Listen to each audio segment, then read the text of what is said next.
এ নিয়ে জানবো বিস্তারিত। আদালত পাড়া থেকে যোগ দিচ্ছেন সহকর্মী সৈকত সাদিক। সৈকত, আজকের শুনানিতে আর কি কি বলেছে আদালত এবং সবশেষ কি তথ্য আছে আপনার কাছে জানতে চাই। আজকে বিচারপতি খসরুজ্জামানের একক বেঞ্চে কিন্তু জ্ঞাত আয় বহির্ভূত সম্পদ অর্জনের অভিযোগেই বিএনপির ভারপ্রাপ্ত চেয়ারম্যান তারেক রহমান ও তার স্ত্রী জুবাইদুর রহমানের বিরুদ্ধে যে মামলা, সেই মামলায় তারেক রহমানের স্ত্রী জুবাইদুর রহমান কি আপিল করেছিলেন, সেই আপিলের আজকে শুনানি হয়েছে। দীর্ঘক্ষণ জুবাইদুর রহমানের আইনজীবী তারা শুনানি করেছেন এবং শুনানি শেষে আদালত আগামী সোমবার এই মামলা মুলতবি করেছেন সোমবার পর্যন্ত, মানে পরবর্তী শুনানি সোমবার দিন আবার হবে। এই বিষয়ে কিন্তু আদালতের শুনানির পরে গণমাধ্যমের সাথে কথা বলেছেন জুবাইদুর রহমানের আইনজীবী SM শাহজাহান।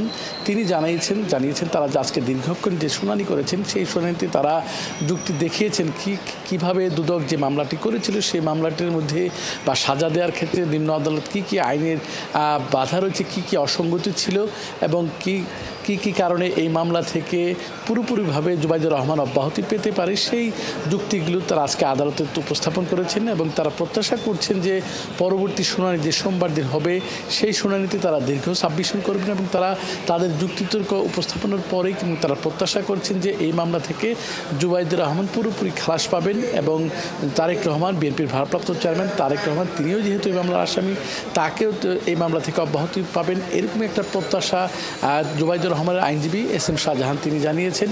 অদিতি, এর জন্য আমাদের আগামী সোমবার পর্যন্ত অপেক্ষা করতে হবে এবং সোমবার দিন পরবর্তী শুনানির পরেই কিন্তু বিচারক খসরুজ্জামান সিদ্ধান্ত জানাবেন যে এই মামলার থেকে পুরোপুরিভাবে বিএনপির ভারপ্রাপ্ত চেয়ারম্যান তারেক রহমান এবং তার স্ত্রী জুবাইদুর রহমানকে অব্যাহতি দেওয়া হবে কিনা, সেই জন্য আগামী সোমবার পর্যন্তই কিন্তু আমাদের অপেক্ষা করতে হবে।